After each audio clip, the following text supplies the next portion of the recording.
குறைந்த விலை, நிறைந்த தரம். தங்கள் தேவைகள் அனைத்தும் ஒரே இடத்தில். ஜெயச்சந்திரன் டெக்ஸ்டைல்ஸ். நான் சென்னைக்கு என்னுடைய சகோதரர்களுடன் சென்ற நேரத்தில் எங்களுடன் எடுத்து சென்றது ஒரு ஹார்மோனிய பெட்டியும் தபேலாவும் மட்டும்தான். தபேலா, ஒரு கிட்டார். இன்றைய சமுதாயத்திலே இசையமைப்பதற்காக இதுபோல் யாரும் கிளம்பி போவது கிடையாது. துப் துப் துப் துப் துப் துப் துப்.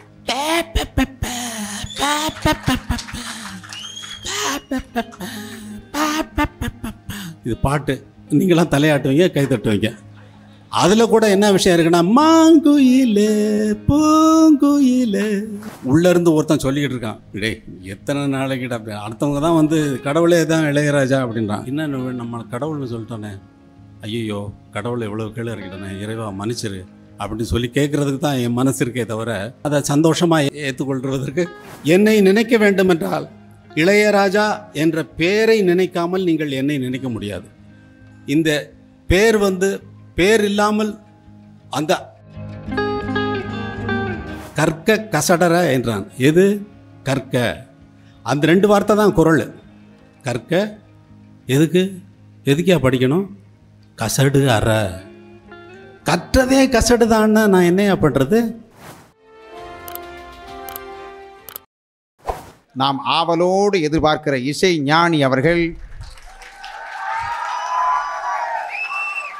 இப்போது பேசுகிறார்கள்.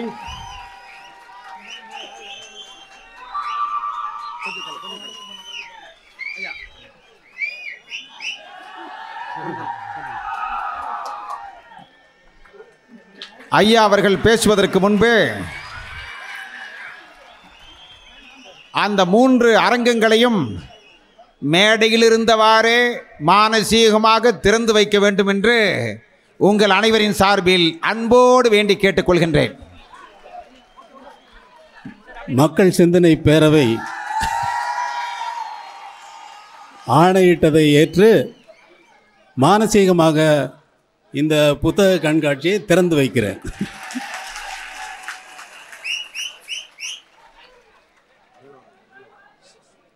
கொஞ்சம் வழி விடுங்க. பாருங்க, என்ன அவங்க பார்க்கறதில்ல, நான் அவங்கள பார்க்கணும். கொஞ்சம் வழி. நான் நீங்கள் இப்படி சத்தம் போட்டீங்கன்னா நான் பேச மாட்டேன். கொஞ்சம் வழி.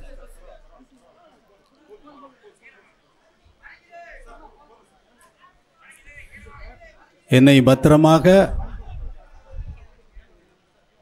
முகப்பு வாயிலிருந்து மேடைக்கு கொண்டு வந்து சேர்த்த காவல்துறையினருக்கும், இங்கே புத்தக கண்காட்சி வாலண்டியர்ஸ்களுக்கும், இளையராஜா ஃபேன்ஸ் கிளப் ஊழியர்களுக்கும், மெம்பர்களுக்கும், உங்களுக்கும் எனக்கு வழி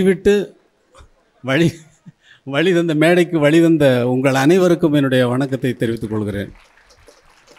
இன்றுதான் ஈரோட்டிலே என்னுடைய காலடி படுகிறது என்று நினைக்க வேண்டாம். 1960 68 வரை எத்தனை முறை இந்த ஈரோட்டிலே நான் நடந்திருக்கிறேன். என்னுடைய சகோதரர்களோடு என்னுடைய காலடி படாத இடமே இங்கே கிடையாது. அன்று நான் கண்ட ஈரோட்டை இன்று நீங்கள் கற்பனை செய்து பார்க்க முடியாது. நான் நேரடியாக கண்ட ஈரோட்டை. ஆனால் நீங்கள் இன்று காண்கின்ற ஈரோட்டை நான் அன்று கற்பனை செய்து பார்த்ததில்லை. இந்த புத்தக கண்காட்சிக்கும் எனக்கும் என்ன சம்பந்தம்? புத்தகம் படிச்சிருக்கேனா? இது என்னது? எவ்வளவோ பெரிய அறிஞர்களும் சிந்தனையாளர்களும் நல்ல இந்த தமிழகத்தின் தலை சிறந்த பேச்சாளர்களும் ஏறிய இந்த மேடையிலே என்னையும் கொண்டு வந்து குணசேகரன் அவர்கள் நிறுத்திவிட்டார்கள். அவர் என்னிடம் வந்து கேட்கின்ற நேரத்தில் கொங்கு தமிழிலே பேசினார். இங்கே மேடையிலே அமர்ந்தால், மேடையிலே ஏறினால் என்ன தமிழில் பேசுகிறார் அவர்?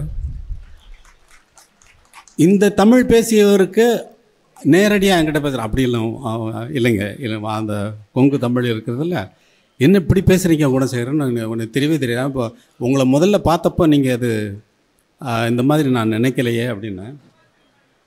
அவர் அவ்வளோ சிறப்பான அந்த படிப்பு இல்லாமல் அந்த இதெல்லாம் வராது. என்ன மாதிரி படிக்காதவங்களுக்கெல்லாம் இந்த மாதிரியெல்லாம் பேசுகிறதுக்கு வராது. ஆனால் இந்த சிறப்பாக, இவ்வளவு சிறப்பாக இந்த புத்தக கண்காட்சி நடைபெறுகிறது தமிழகத்தில் மட்டுமல்ல, இந்தியாவிலேயே எங்கேயும் கிடையாது என்பதை நான் கண்கூடாக இன்று காண்கிறேன். அவர் எந்த நேரத்தில் இளையராஜாவின் இசைமழை என்று சொன்னாரோ இங்கே பொழிய ஆரம்பித்து விட்டது. இந்த மேடையிலே அது பின்னால் இருக்கிறவங்களாம் பார்க்குறதுக்காக தயவுசெய்து கொஞ்சம் அப்படி அங்கங்கே எல்லாம் உட்காரணும்னு கேட்டுக்கிறேன். நான் நீண்ட சொற்பொழிவு ஆற்ற போகிறதில்ல, ஏன்னா பேச்சாளம் கிடையாது. மேடையில் தோன்றிற் புகழோடு தோன்றுக அப்படின்னு வள்ளுவர் ஒரு குறள் சொல்லியிருக்காரு. தோன்றின்னா ஏயா உலகத்தில் தோன்றுறது யார் கையில் இருக்குது? நீயும் நானும் பிறக்கிறது யார் கையில் இருக்குது? ஒருத்தர் கையிலையும் இல்லை. அப்போ தோன்றின்கிறாரே, நம்ம நினச்ச உடனே தோன்ற முடியுமா? முடியாது. அதனால் தமிழ் அறிஞர்கள் என்ன சொல்லுவாங்க இந்த குறளுக்கு விளக்கம்? ஐயா, நீ எங்கேயாவது ஒரு சபையில் தோன்றுவதாக இருந்தால் புகழோடு தோன்று என்ற அர்த்தத்தில் தான் வள்ளுவர் பேசினார். வள்ளுவர் அந்த குறளை எழுதியிருக்கிறார் அப்படிங்கிறாரு.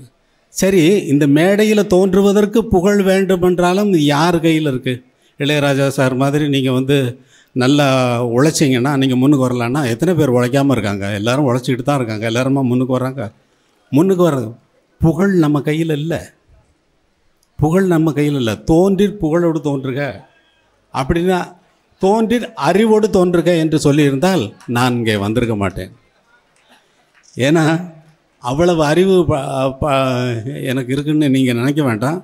நீங்கள் எப்படி நினச்சிருந்தாலும் எனக்கு என்னுடைய அறிவினுடைய அளவு எனக்கு தெரியும். படிக்காமல் இருந்த பொழுது இருந்த அறிவு குறைந்திருந்ததில்லை. படித்ததுனால அறிவு கூடி போச்சான்னா இல்லை. 4 3 8ன்ட்டான் பையன். வாத்தியார் கேட்டார், மடையா நல்லா சரியாக பார்த்து எண்ணி சொல்லுடா அப்படின்னு சொல்லி தலையில் ஒரு கொட்டு கொட்டினார். அவன் 1 2 3 4 4 3 7 சார் அப்படின்னா. அவன் 8ன்னு சொல்லப்போகிறான். அறிவில்லாமல் சொல்லிட்டேனேன்னு சொன்னான்னா அது எந்த அறிவிலிருந்து சொன்னான்? அறிவோடு தானே சொன்னான். அப்போ அறியாமை என்பது நம்மிடம் இல்லவே இல்லை. அறியாமையும் அறிவுதான். அறியாமையும் அறிவுதான். நான் சென்னைக்கு கிளம்பிய நேரத்தில், என்னுடைய சகோதரரோடு கிளம்பிய நேரத்தில் கடைசியாக இசை நிகழ்ச்சி நடந்தது கோயம்புத்தூர் மாவட்டத்தில் தான். கோயம்புத்தூரிலிருந்து இசை நிகழ்ச்சி முடித்துவிட்டு அண்ணன் போன நேரத்தில், அண்ணன் எங்கேயோ வேலையாக போயிருந்த நேரத்தில் அம்மா அவர்களிடம் நாங்கள் சத்தம் போட்டு, நாங்கள் கம்யூனிஸ்ட் கட்சி உண்டியலிலே அண்ணன் எங்களை போட்டுவிட்டார், அந்த உண்டியல் காசில் போனது தான், அதை நாங்கள் வெளியில் எடுக்கவும் முடியாது, அது எங்களுக்கு பிரயோஜனமும் படாது, அந்த மாதிரி எங்களுடைய வாழ்க்கையை உண்டியலிலே போட்டு விடுவார், நாங்கள் இசை என்பதை கற்றுக்கொள்ள முடியாது, அதனால் எங்களை எப்படியாவது சென்னைக்கு அனுப்பி வையுங்கள் என்று கேட்டோம். அம்மா அவர்கள் வீட்டில் இருந்த ரேடியோவை விற்று 400 ரூபாயை எங்கள் கையிலே கொடுத்து அனுப்பி வைத்தார்கள். அந்த தாய் அந்த கிராமத்திலே இந்த 400 ரூபாயை கொடுக்கின்ற நேரத்தில் எங்களிடம் 300 ரூபாயை கொடுத்து, 100 ரூபாய் வீட்டு செலவிற்காக இருக்கட்டும் பையா, நீங்கள் எடுத்துகிட்டு போங்க, 300 ரூபாய் போருமா உங்களுக்கு அப்படின்னு கேட்கல. 400 ரூபாயும் எங்கள் கையில் கொடுத்தா இந்த பசங்களுக்காவது கொஞ்சம் அறிவு இருந்து, அம்மா வீட்டு செலவுக்கு என்ன பண்ணுவீங்க, 150 ரூபாயாவது வச்சுக்கோங்கன்னு நாங்கள் சொல்லி கொடுத்துட்டு வந்திருக்கோம்ல. அந்த அறிவு இல்லை.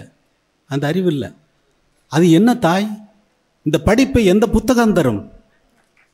இந்த படிப்பை எந்த புத்தகம் ஐயா தரும்? இல்லை எந்த பல்கலைக்கழகம் தரும்? எந்த கல்லூரி தரும்? எந்த பள்ளிக்கூடம் தரும்? எந்த கல்வி தரும்? கல்வி என்பது புத்தகம் அல்ல. கல்வி என்பது பறந்து கிடக்கிறது. எதிலிருந்தும் படிக்கலாம், எதிலிருந்தும் படிக்கலாம், எதிலிருந்தும் படிக்கலாம். நான் அப்படி படித்து வந்தான். என்னுடைய வாழ்க்கையே ஒரு படிப்பு தான். நூல்கள் நண்பனாக, அன்னையாக, தந்தையாக, ஆசானாக, வழித்துணையாக இருக்கும். நூல்கள் ஒரு கண்ணாடி போல் உன் முகத்தை காட்டும். அப்பா, இங்கே எங்கே முகத்தில் அழுக்கு இருக்குது, இங்கே எல்லாம் முடி வளர்ந்துருக்கு, இங்கே ஷேவ் பண்ணணும் அப்படிங்கிறத காட்டும், வழி தான் காட்டும். அதனால் நீ போய் கண்ணாடிக்கே ஷேவ் பண்ண முடியாது. உன் முகத்தை தான் நீ வழிச்சுக்கணும். அது வழி காட்டும். எவ்வளவோ கற்கிறோம், கற்ற அந்த விஷயங்கள் தான் அறிவா? எவ்வளவோ படிக்கிறையா, அந்த விஷயம்தான் அறிவா? எவ்வளவோ கல்லாமல் இருக்கிறோம், நம்ம படிக்கவே இல்லை, படிக்காதவன்லாம் இருக்கான். எவ்வளவோ படிக்காமல் இருக்கவன், அந்த விஷயங்கள் தான் அறிவா? கற்றதும் அறிவல்ல, கல்லாததும் அறிவல்ல. அறிவு என்பது சுத்தமானது. இது நீ கற்பதனால் அந்த தகவல்கள் உன் மடை தலையில் சேர்ந்திருக்கிறது. இதெல்லாம் போனால் தான் அறிவு துலங்கும். தலையில் இருக்கிற கற்ற கசடுகள் என்றான் வள்ளுவன், கற்க கசடர என்றான். எது கற்க?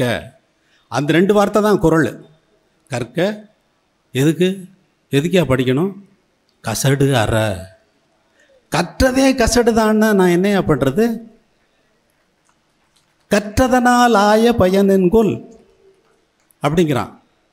இதை ஜெயகாந்தன் சொல்லுகின்ற நேரத்தில் இந்த மேடையில் பேசியிருப்பார் என்று நினைக்கிறேன். பல்லெல்லாம் கடிச்சிட்டு காலை தரையில் அழுத்தி ஒரு அழுத்தி கற்றதனால் ஆய பயனென்கொல் அப்படிம்பார். இதுபோல குறளுக்கு நான் வேறு விளக்கம் சொல்லி கொண்டிருக்கிற நேரத்தில் அங்கே இருந்த கவிஞர் முத்துலிங்கம் அவர்கள் இந்த விளக்கத்தை ஜெயகாந்தனிடம் போய் சொல்லியிருக்கிறார். சொன்னவுடன் அவர் ஒரு நாள் இரவு எனக்கு ஃபோன் செய்தார்.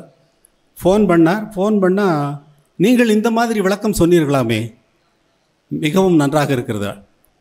நீங்கள் சொன்னால் ரொம்ப நன்றி ஜேகே என்று நான் சொன்னால், அவர் சொன்னால் இப்படியெல்லாம் சிந்திப்பதற்கு அந்த குறள் இடம் கொடுக்கிறதல்லவா அப்படின்னு. நீங்கள் சொல்லுவது தவறு ஜேகே என்றேன். என்ன என்றார்? ஆம், ஒரு குறளை நீங்கள் எப்படி வேண்டுமானாலும் சிந்திக்கலாம். இதுதான், அதுதான், இது அல்ல, அது அல்ல என்றெல்லாம் சிந்திக்கலாம். ஆனால் அவன் என்ன சொல்லியிருக்கிறான் என்பதைத்தான் நான் சிந்தித்து சொல்லியிருக்கிறேன் என்று சொன்னேன். நீங்கள் சொன்னால் சரிதான் என்றால் அவர். ஜெயகாந்தன் போல ஒருவர் இன்னொருவருடைய வார்த்தையை ஒத்துக்கொள்ளுவது கொஞ்சம் பத்திரமா பார்த்து தலையில் கீழே அடிச்சுட்டு. இந்த யுகத்தில் நடப்பது என்றுமே நடந்தது கிடையாது. ஏனென்றால் ஜெயகாந்தன் இருக்கின்ற இடம் வேறு. அவர் பேசுகின்ற ஒவ்வொரு வார்த்தையும் எத்தனை சிந்தனையாளன் என்பதை நமக்கு நன்றாக விளக்கும். அவருடைய ஒரு வார்த்தை எத்தனையோ சிந்தனைகளை உள்ளடக்கி வெளியே வரும். அப்படிப்பட்ட சிந்தனையாளர்களை கொண்ட நாடு இந்த நாடு. எத்தனையோ பெரிய மேதைகள் தோன்றிய நாடு இது. நான் சென்னைக்கு என்னுடைய சகோதரர்களுடன் சென்ற நேரத்தில் எங்களுடன் எடுத்து சென்றது ஒரு ஹார்மோனிய பெட்டியும் தபேலாவும் மட்டும்தான். தபேலா, ஒரு கிட்டார். ஆனால் இன்றைய சமுதாயத்திலே இசையமைப்பதற்காக இதுபோல் யாரும் கிளம்பி போவது கிடையாது. ஏனென்றால் கம்ப்யூட்டரில் உங்களுக்கு நினச்சா இப்படி ஓப்பன் பண்ணால் நீங்கள் மியூசிக்கு வாசிக்கவே வேண்டாம், நீங்கள் திங்க் பண்ணவே வேண்டாம், ஏதோ ஒரு சத்தம் வரும், அதை போட்டுட்டு இதுதான் பாட்டு அப்படின்னு சொல்லி விசில் அடிச்சுட்டு கை தட்டிட்டு போயிட வேண்டியது தான். தானாக யோசித்து ஒரு டியூனை போடுறவன் இந்த காலத்தில் பிறக்க போகிறது கிடையாது.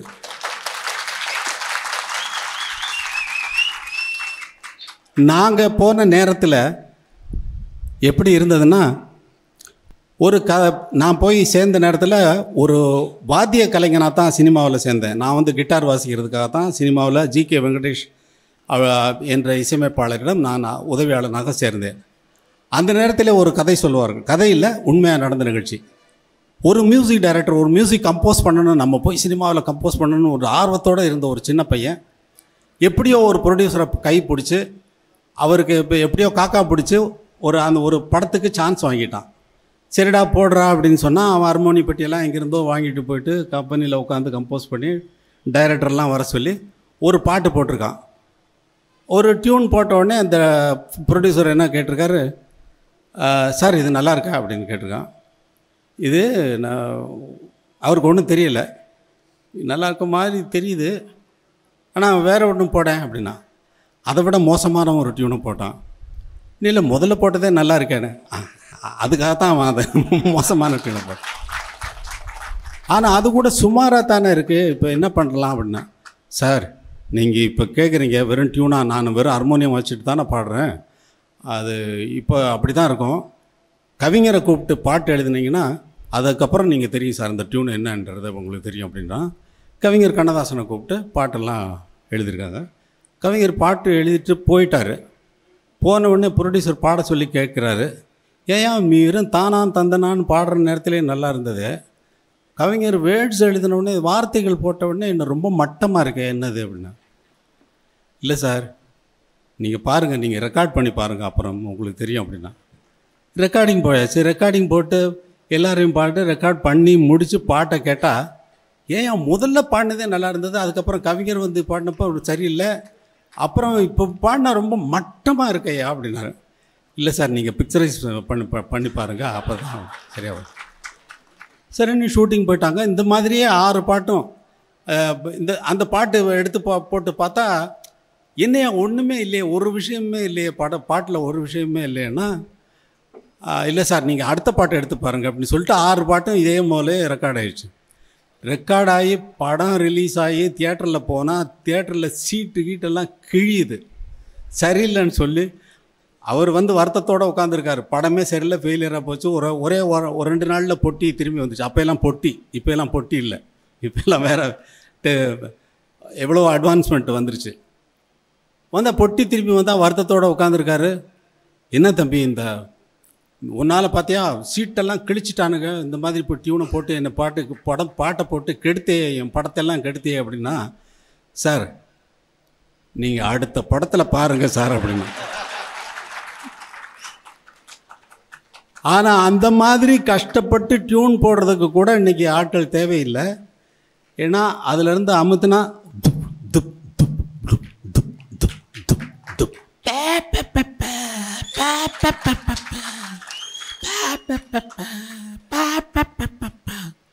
துப் துப்னு ஏதோ போட்டுட்டு இது பாட்டு நீங்களாம் தலையாட்டுவீங்க, கை தட்டுவீங்க.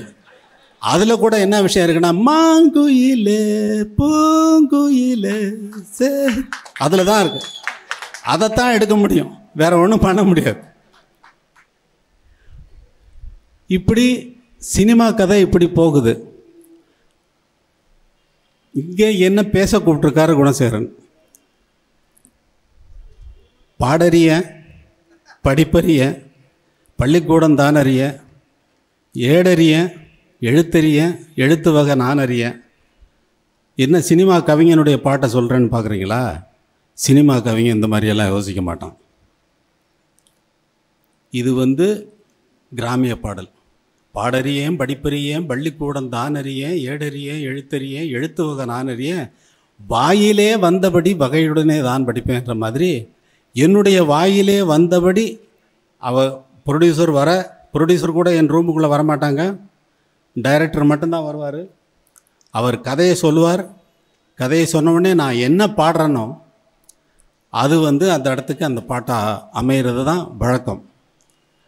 இப்போது நான் எந்த நிகழ்ச்சியிலையும் கலந்து கொள்வதில்லை என்ற திட்டவட்டமான முடிவு எடுத்ததன் காரணம் என்னவென்று கேட்டால், ஒன்று மேடையிலே ஏறினால் தன்னைத்தானே பற்றி தம்பட்டம் அடித்து கொள்ள வேண்டும், இல்லை என்றால் அடுத்தவனை திட்ட வேண்டும்.